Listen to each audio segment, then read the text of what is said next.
And one thing that stands out to me the most is his workout videos. And a lot of people are just shrugging their shoulders like, it's just pad work.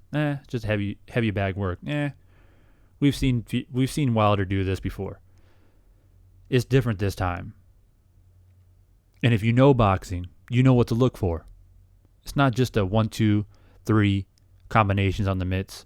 It's not the jab, jab, jab right hand on the mitts. It's not knocking your trainer around the ring with big power shots.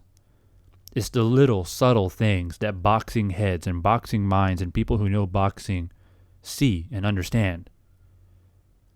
And that is the elusiveness, the fluid movement of Wilder is different. Slipping punches, going to the body, come back up to the head. Counter the jab, straight to the body, instead of trying to move back and throw a right hand. What's good, everyone? Divine Sense Boxing back in the building. Thanks for dropping by. And as you just saw, that was a quick little clip that I extracted from a video that I posted back on June 22nd that actually made a lot of headway. We got close to 1,000 comments on that video. And of course, that was leading up to the original date of July 24th. And of course, we know that the fight has been postponed and we're here waiting for October 9th. And I find it quite interesting that a lot of things that I was saying back on January 22nd, hence why I played that little clip, is still ringing true today in September, now roughly 3.5, 4 weeks away from the big day on October 9th.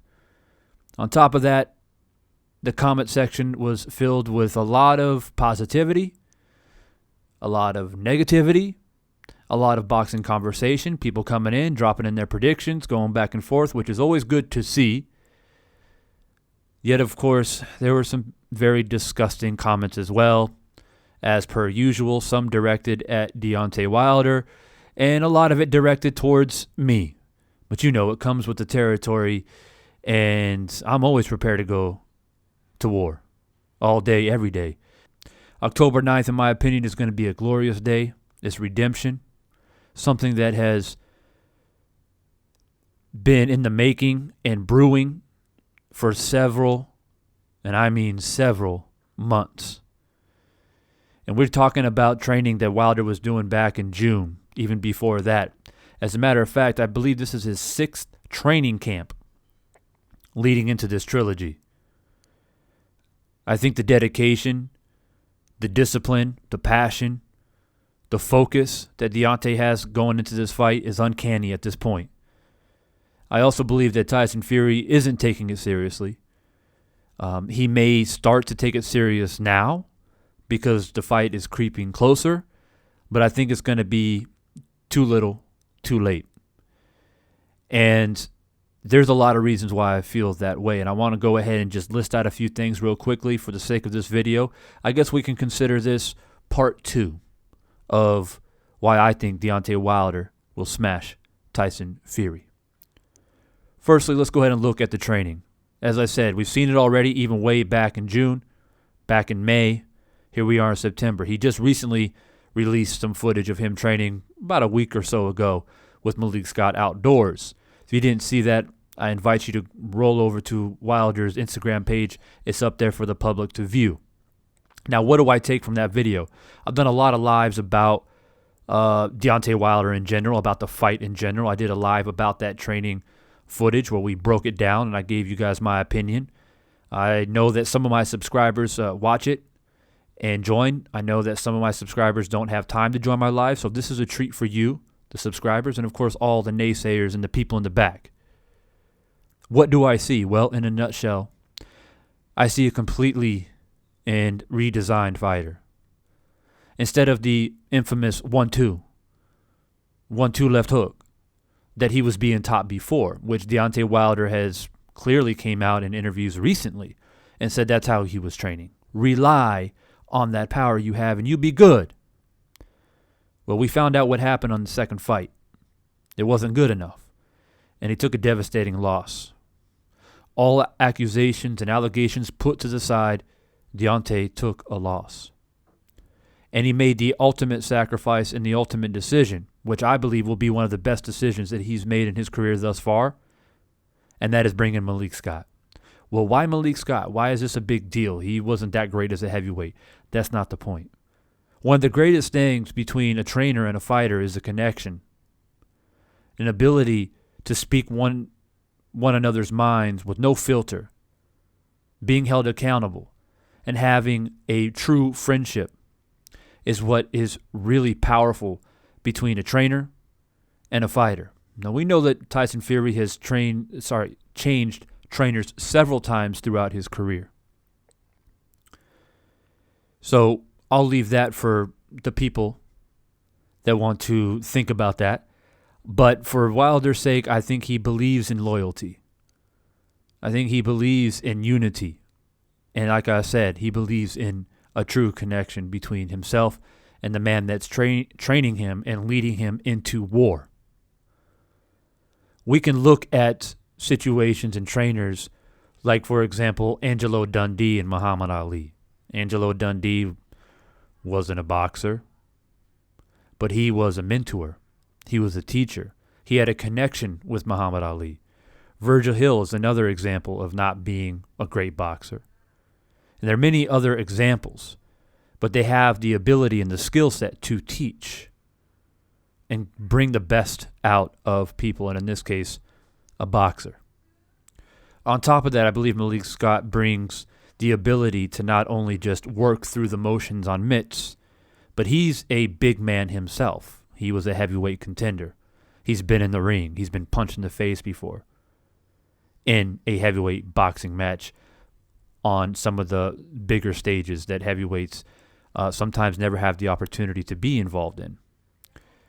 He's able to hold the mitts and pads and work through techniques, working on skills that Wilder's never really exhibited before, which is pivoting out of danger and into attack mode, better defense, elusiveness, using the jab effectively, range-finding jabs, and what I like to call bazooka jabs, jabs with intent, jabbing to the body, jabbing to the head, slipping, ducking, sliding underneath, going to the body, sometimes with 3, 4, 5 punch combinations. Something that we've never seen before. This is something that Malik Scott has recognized, that has been a missing ingredient, and he is now implementing that, and it's coming to fruition. Now, of course, there's people out there saying, well, it doesn't matter. Looks good on camera, looks good on the mitts, looking good, but when it comes to the fight, Fury's going to be too big, too strong. To you, I say, we shall see. Because I believe that Deontay Wilder is an athlete before anything else. And when you're an athlete, a true born athlete who can compete in pretty much any sport that he wants to, he can adapt and make adjustments very quickly and shock a lot of people. I'm an athlete myself. I am a strength and conditioning coach. It's what I do for a living, and I see this day in and day out. The ability of natural-born athletes and what they're able to do. So that's another reason why I feel confident in the things that I see, and why I think the outcome is going to be, quite honestly, a knockout. Deontay Wilder will knock out Tyson Fury. He will knock him out because he's determined, because he's focused, because he has no distractions. Everything that he's done up until the point where he lost the second fight until October 9th will be dedicated to Tyson Fury. Tyson Fury, we don't know how serious he's been taking training. Sometimes he's training, sometimes he's not.